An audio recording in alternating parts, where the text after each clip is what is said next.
The lantern lit their way as brightly as a beacon, but outside its glare lay sheer blackness. Only points of starlight revealed where the sky left the ground. The scuff of their shoes and the thump of the stranger's staff were the only sounds other than the rattle of the wind tugging at the last reluctant leaves or the occasional fierce flutter of the stranger's cloak. Patrick, unable to bear the empty sounds, introduced himself. "I'm Patrick." "How do you do, Patrick? My name is John," the stranger replied and looked back at the others. "That's Rose and Andrew," Patrick volunteered. John's hat brim bobbed as he nodded and asked, "What do you know about All Hallows Evening?" Patrick was startled to hear him use Nana's words. "Trick-or-treat, costumes, candy, pumpkins, soaped windows, black cats, etc., etc.," Rose recited immediately.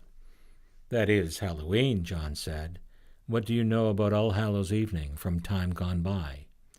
"It's a time of magic," Patrick said, irritated that Rose would answer a question clearly within his area of expertise. "It's a time when spirits roam the world and give magic a boost." "A very unstable time," agreed John.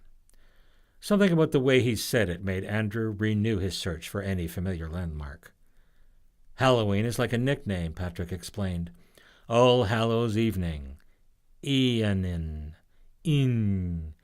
Halloween, because it's the night before All Hallows Day or All Saints' Day." "That is what it is called," John said. "That is not what it is." Andrew wished he could see John's face. Sometimes you could get a hint what adults meant if you could see the expression on their faces.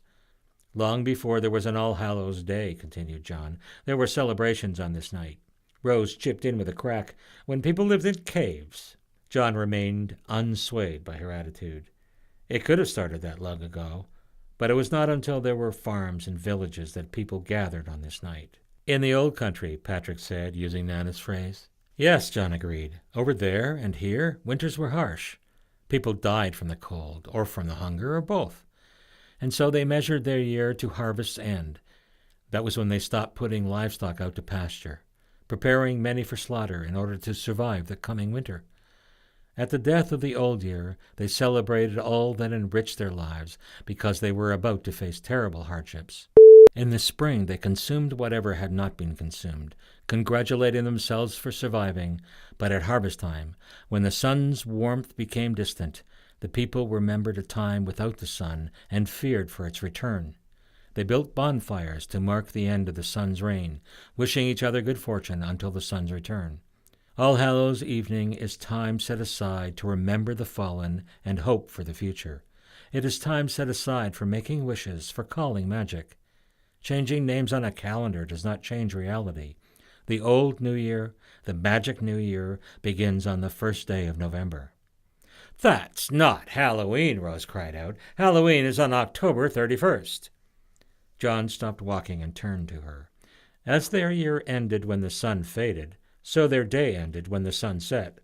October 31st ends when the sun sets and November 1st is born. He turned around and resumed walking. "I thought we waited until dark so we had time to put our costumes on," Rose whispered to Patrick. Andrew grabbed Rose's arm.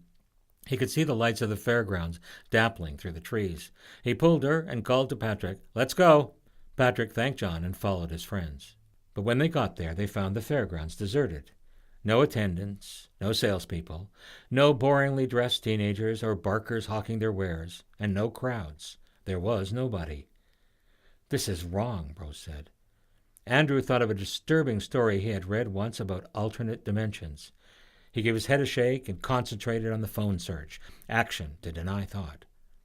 Patrick fell in on the other side of Rose, and they held hands as they headed for the bus stop, where Andrew remembered seeing a payphone. They walked in the middle of the road, staying well clear of the buildings. Andrew hummed the opening bars of the Man with No Name theme, and Patrick laughed. Rose didn't know the tune, so she sang "We're Off to See the Wizard." The boys laughed and joined in. "Do you have your phone card?" Rose asked Andrew. He shook his head. His father had given him a Wayne Gretzky card for emergencies, but he kept it with his hockey card collection. "We'll need change," Rose said to Andrew. "You said you had 25 cents. 15 pennies and a dime," Andrew said. "But payphones don't take pennies," Rose interrupted. "Payphones don't take pennies," Andrew continued. "You don't need money to call the operator," Patrick said.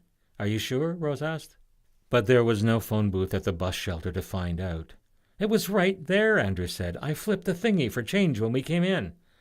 It must be on the other side, Patrick said. But it wasn't. What is going on? Rose asked the walls.